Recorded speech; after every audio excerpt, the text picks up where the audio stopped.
Bismillahirrahmanirrahim. Alhamdulillahirabbil alamin. Allahumma shalli wa sallim wa barik ala sayyidina wa maulana Muhammadin wa ala alihi wa ashabihi ajma'in, amma ba'du. Wal maqalatur rabi'atu an Utsman radhiyallahu anhu annahu qala alamatul arifina. Kalau tidak dimaknani itu udah bisa belum? Kalau udah kalau koreksi diri ya, kalau sudah tidak perlu utawi iki-iku langsung diterjemahkan bisa, berarti levelnya udah bagus. Tinggal di kamar maknani sendiri aja pakai Jawa.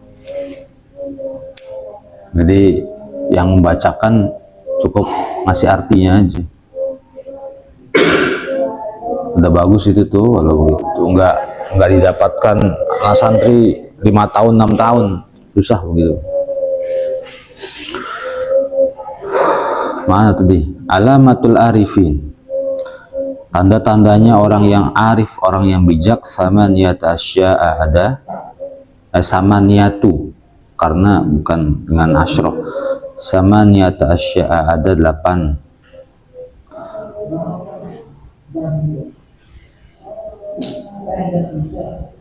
Qalbuhu ma'al khawfi war roja, hatinya itu disertai dengan 1. Qalbuhu ma'al khawfi war roja, ay qalbul arif, hatinya dia, hati si arif itu disertai dengan rasa takut dan harapan.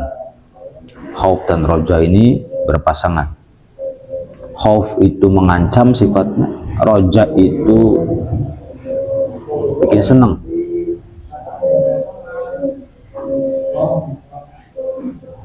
Wa aslul khawfi,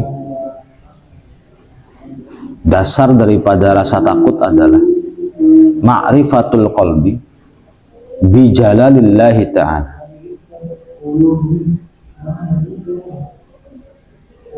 ma'rifatnya hati atau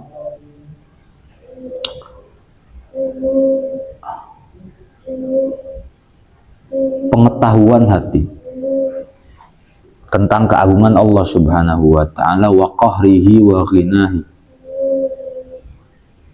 wa qahrihi dan keperkasaan Allah, wa ghinahu dan kekayaan Allah, an jami'i khalqihi, dari sekian banyak makhluknya.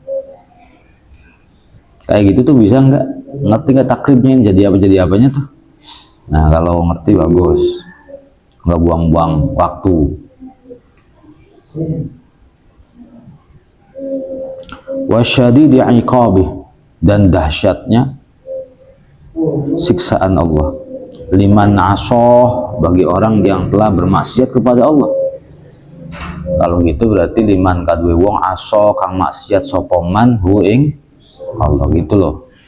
Liman asohu, bagi seseorang yang bermaksiat kepada Allah. Fanasha'a min hadhil ma'rifati halatun wa wajilun, kemudian tumbuhlah dari pengetahuan ini suatu keadaan. Berarti halatnya jadi apa? Fa'il, sebuah keadaan yang agung. Tusammal khawfu, ya, yang dinamakan khauf. Wasamratuhu al maksudatu minhu, buahnya khauf yang dimaksud di sini adalah tarkul ma'asi,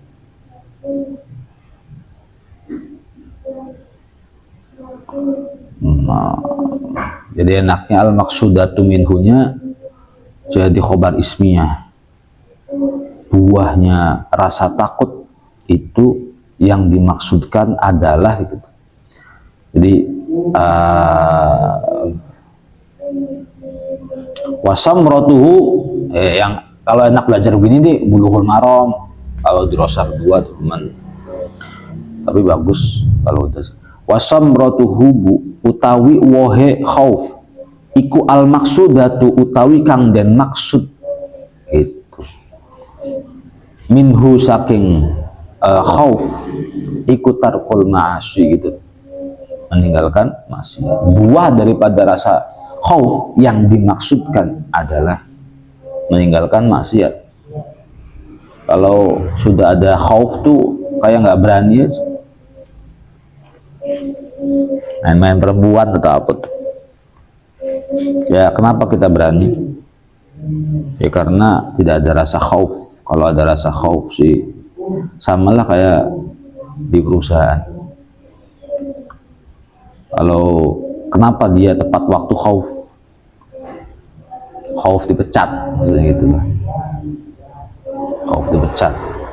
Kenapa dia pakai pakaian rapi apa? Ada bos ataupun tidak ada, khauf dipecat sudah. Nah, anak pesantren yang tahu bandel-bandel. Ya karena nggak ada aturan-aturan khusus kayak perusahaan, khaufnya juga masih dipertimbangkan. Khaufnya masih dipertimbangkan. Aturannya tidak menggunakan aturan manusia, tapi pakai aturan Allah. Wa aslur roja'i ma'rifatul qalbi sa'ata rahmatillahi ta'ala. Sa'ata itu dasar daripada suatu harapan adalah pengetahuan hati tentang luasnya rahmat Allah subhanahu wa ta'ala wa 'azima fadlih, dan keagungan karunia-Nya, wa jamila wa'dih, dan indahnya janji Allah yaitu surga, liman ata'ahu, bagi seseorang yang taat kepada Allah. Fayansha'u min hadhil ma'rifati halatun farahun. Kemudian dari keadaan seperti ini, dari pengetahuan ini timbullah kondisi yang menyenangkan. Tusamma, yang mana kondisi tersebut dinamakan ar-roja, harapan. Wasamratuhu al-maksudat minhu, buah daripada yang dikehendaki dari itu adalah al-musara'atu fil khairah, yaitu bergegas untuk melakukan kebaikan.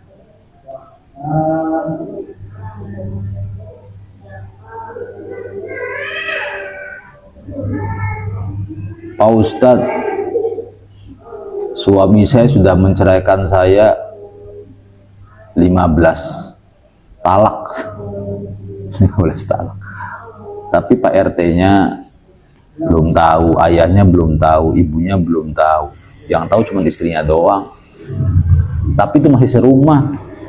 Zina nggak begitu? Zina nggak? Sudah talak lebih dari 3 kali. Istrinya ditalak sama suaminya lebih dari 3 kali, tapi masih serumah. Di si suami ini kalau ribut tuh selalu bilang talak. Kalau ribut, mau ribut gede, mau ribut kecil, selalu bilang talak. 15 kali bilang talaknya, berarti udah lebih dari talak 3. Lebih. Kalau udah lebih, kalau dia punya khauf, rasa takut, itu pasti talak 2 aja udah ketar-ketir tuh. Aduh, bentar lagi talak 3 nih. Ya ini udah talak 15, berarti di dalam rumah tersebut terjadi perzinahan. Rumah yang tidak diberkahi Allah. Ya kalau tetangga, masyarakat kan baik-baik aja sih. Baik-baik aja. Karena dia masih punya buku nikah, belum juga diurus ke pengadilan. Tapi hakikatnya mereka berdua sudah bukan suami istri lagi. Jadi lebih baik ini, lebih baik bagi dia tidak kehilangan istri atau tidak kehilangan suami, ketimbang disiksa di neraka. Kan ada 2 doror tuh. Yang pertama dorornya adalah kehilangan pasangan. Yang kedua dorornya adalah dosa atau masuk neraka. Bagi orang yang takut kepada Allah pasti lebih memilih neraka. Gitu ya. Maksudnya bukan pengen ke neraka, anggapannya neraka. Saya berarti harus tinggalin istri saya ini. Nah, khauf itu ya maksiat, orang dosa aja. Pagi, siang, sore, malam kan berarti mereka zina, buka aurat depan ajnabi yang katanya itu suaminya, dosa. Tapi itu merekanya nggak mau dianggap cerai. Jadi nggak tahu nikahnya pakai hukum Islam, syariat Islam. Tapi meninggalkan pernikahannya itu nggak pakai syariat Islam. Pakainya selembar kertas. Allahu a'lam ya. Aja jangan punya perilaku seperti itu. Banyak banget barang banyak banget itu begitu. Ustadz, saya sudah mentalak istri saya 8 kali. Gimana ini ada talak 8 tuh. Talak tuh nggak sampai 8 tuh, ada juga berapa? 3. Ada lagi suami yang bilang, "Pak Ustadz, saya sudah talak 1000 kali ke istri." Ceku otaknya dipasang dia gede-gede tua-tua. Kamu tuh jangan sembrono jalannya hidup. Kalau nggak pinter ngajinya bener. Jangan nggak pinter biasa aja. Kayak mereka.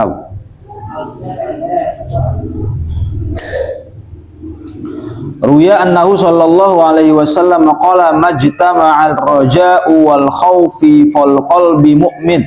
Tidaklah berkumpul antara khauf dan roja pada satu hati seorang mukmin. Illa a'tahu Allah azza wa jalla ar-raja'a wa ammanahu minal khaufi. Kecuali Allah karuniakan kepada dia ar-raja'a, rasa roja, wa ammanahu minal khaufi, dan Allah akan berikan keamanan dalam hatinya dari rasa takut. Maksudnya gimana? Andaikan ada seseorang yang di dalam hatinya itu punya roja dan punya khauf, jadi roja dan khauf berkumpul dalam satu hati, maka orang tersebut akan Allah karuniakan harapan hidup. Itu loh maksudnya, harapan hidup, dan Allah jauhkan dari sifat takut. Jadi kemana-mana tuh nggak takut, nggak pernah takut sama pejabat, nggak pernah takut sama miskin, gitu tuh maksudnya tuh.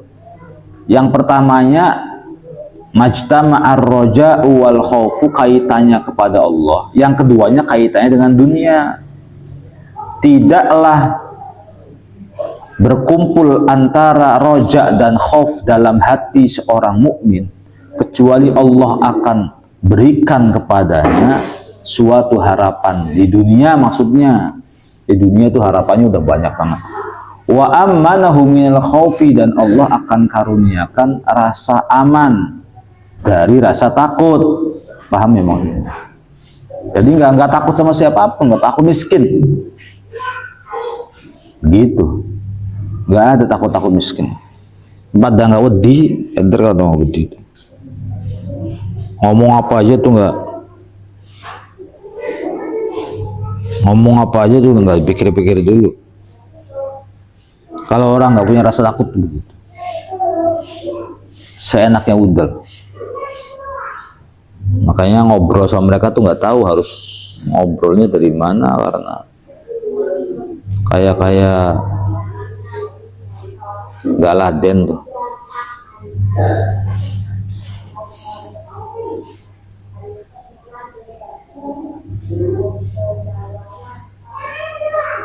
Itu makalah yang yang pertama, qalbuhu ma'al khaufi war roja, hatinya dibersamai atau dipenuhi dengan rasa takut dan roja. Alamatnya atau ciri-cirinya orang arif. Yang kedua, ciri-cirinya orang arif, walisanuhu ma'al hamdi wathana, lisannya itu disertai dengan pujian-pujian dan sanjungan-sanjungan alallahi ta'ala. Wa ainahu ma'al haya'i wal buka. Kemudian orang yang arif ciri-cirinya yang ketiga adalah kedua matanya itu disertai dengan rasa malu dan tangisan. Lau anna buka'a Dawud wa buka'a ahlil ard ya'dilu buka'a Adam ma'adalahu fil madi. Jika seandainya namanya syarat. Seandainya namanya syarat. Talak yang ada syaratnya namanya talaknya talak mu'allaq. Meskipun belum nikah juga jelasin supaya nggak capek, jelasin serius habis itu lift tuh, nanyanya tuh kayak itu bah. Nah, saking nggak pernah ngajinya tuh, nggak mikir sama santri, kalau sampai santri nggak tahu lagi gitu, diustadkan tapi nggak tahu, tuh bahaya banget. Kalau ada kata-kata syarat, ya, mentalak istri tapi ada syaratnya, lau in gitu tuh. Jika seandainya, kalau, apabila itu ada adat syaratnya, yang adat syarat itu ada di nahwu, maka talaknya jatuh, tapi jatuhnya mu'allaq gitu. Kalau kamu pakai baju warna merah, saya talak kamu gitu. Jadi saya talak kamu jatuh, tapi kalau pakai baju warna merah. Jadi selama tidak pakai baju warna merah maka aman. Tapi kalau dia pakai baju warna merah, jatuh talaknya. Kalau kamu buka pintu, saya talak kamu. Dia masak, dia nyuci piring, dia nyuci baju, dia mandi, terserah. Tapi kalau sekali dia buka pintu, secara otomatis jatuh. Ini namanya talak mu'allaq. Ucapan talak mu'allaq tetap jatuh. Bisa dibatalin nggak? Ya ada salah satu ulama yang bisa mengatakan, kalau Imam Syafi'i mutlak nggak bisa dibatalin. Dengan adat syarat, lau, in, atau dengan waktu. Nanti malam jam 9 kamu saya talak.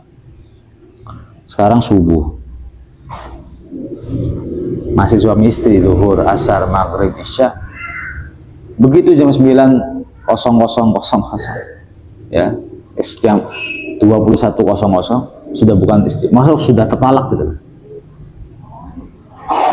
Ya, mutalak roja'in, mutalak ba'in, pokoknya tergantung sebelumnya dia sudah mentalak atau belum. Tapi begitu jam 9, begitu jam 21.00 talaknya jatuh. Lah itu namanya talaknya talak mu'allaq. Talak mu'allaq tuh disepakati para ulama ada. Nah, nanti nih, talak mu'allaq tuh bisa jangka pendek, bisa jangka panjang lah. Kalau suatu ketika saya merantau ke Papua, maka jatuh talak saya. Awas jangan lupa sama pernyataan gitu. Sudah mentalak istri. Mungkin tidak hari ini, tidak besok. Tapi terjadi beberapa tahun atau puluhan tahun yang akan datang. Jangan dianggap sepele begini. Nah, ketika kita merantau ke Papua, sampai di tanah Papua, itu sudah mentalak istri. Saya nggak pernah dulu pernah mentalak dulu. Ya tapi kan begini, ya nggak bisa. Makanya talak mu'allaq ya kalau bisa dicabut. Ya, talak mu'allaq kalau bisa dicabut. Begitu juga nanti ketika nikah tuh. Ketika nikah itu kan ada buku nikah. Nah, di dalam buku nikah itu nanti ada talak mu'allaq. Pembacaannya namanya sekhot ta'liq. Jika tidak ngasih nafkah istri 3 bulan, jika meninggalkan istri 2 tahun berturut-turut. Jika apa setelah gitu? Ada jika-jikanya lah, 1, 2, 3, 4 poin. Dan istri saya tidak ridho, kemudian menuntut ke pengadilan, lalu hakim mengabulkan tuntutannya, maka jatuhlah talak saya. Paham ya? Maka namanya talak, bukan fasakh, talak. Sebab kalau fasakh nanti tidak punya masa iddah. Iya cerai, iya dikabulkan hakim, tapi modelnya, polanya bukan fasakh, tapi pola talak. Kalau talak nanti tidak ada hitungan 1, 2, 3. Kalau fasakh tidak ada hitungan 1, 2, 3. Kalau talak ada hitungan 1, 2, 3. Gitu.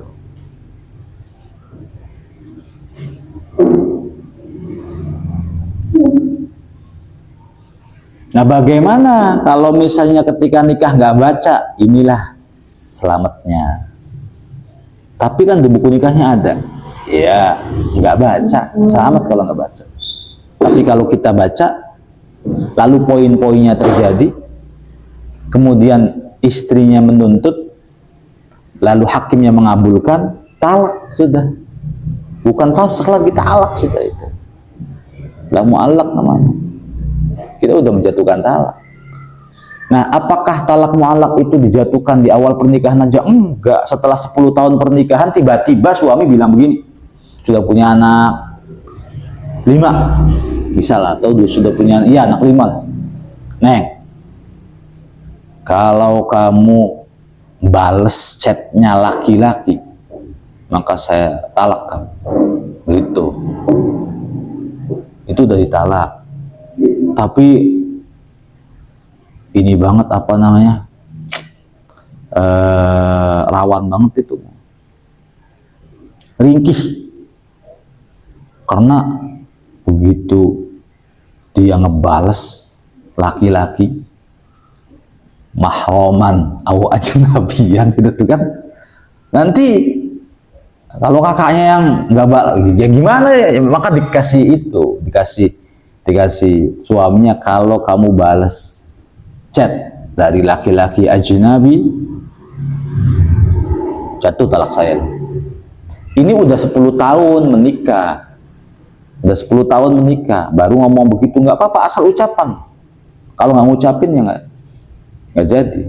Atau istrinya sendiri yang kreatif nulis poin-poin, andaikan saya selingkuh, andaikan saya nikah lagi, baik itu diketahui ataupun tidak, andaikan aku menikah lagi, andaikan aku, mas, bacain mas, andaikan aku menikah lagi maka jatuh talakku. Udah tuh, aman tuh istri tuh. Oh sip, oke, jatuh talak kamu ke saya ya, tapi bukan sekarang, jatuhnya nanti kalau kau diam-diam menikah lagi. Itu. Jadi talak mu'allaq itu tidak harus diucapkan di awal nikah, bukan, di dalam pernikahan. Makanya habis pernikahan tuh qabil tuh, nah baru pembacaan syahadat ta'liq, pembacaan talaknya di depan banyak orang. Biar orang pada nyaksiin gitu maksudnya. Tapi andaikan tidak ada saksi tetap sah.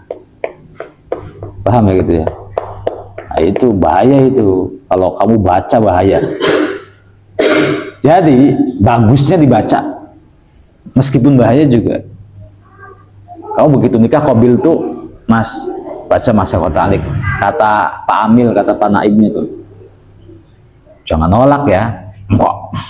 Nih saya udah belajar fikih, enggak. Oke. Saya enggak, Pak. Jangan baca. Kamu melindungi istri namanya. Paham ya? Baca.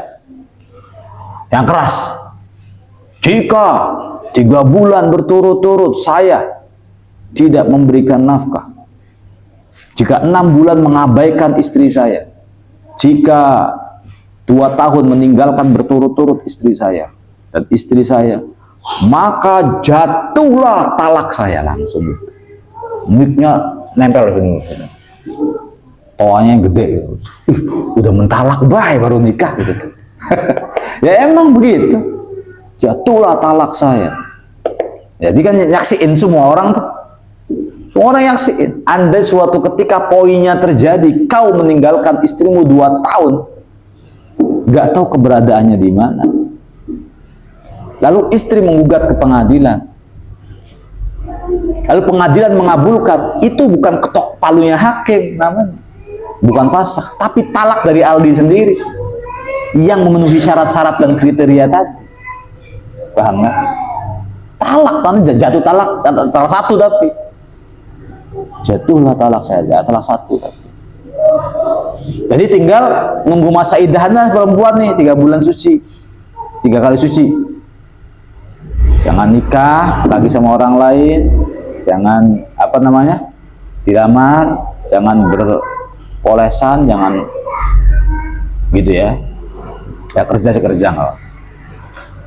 Nah begitu 3 kali suci sudah lewat, silakan istri pengen balik lagi sama suaminya yang nggak tahu keberadaan di mana atau mau sama siapa laki-laki, sudah talak bain surun namanya.